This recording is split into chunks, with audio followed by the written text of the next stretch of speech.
Senior police officer Mahesh గుండెపోటుతో మరణించారు.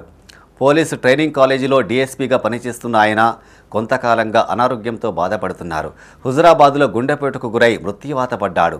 ఆయన సతీమణి మాధవి హుజురాబాద్ ఏసీపీగా పనిచేస్తున్నారు. ఒక్కసారిగా అపస్మారక స్థితికి చేరుకున్న డీఎస్పీ మహేష్ను వెంటనే హుజురాబాద్ ఆసుపత్రికి తరలించి చికిత్స అందిస్తుండగా మృతి చెందారు.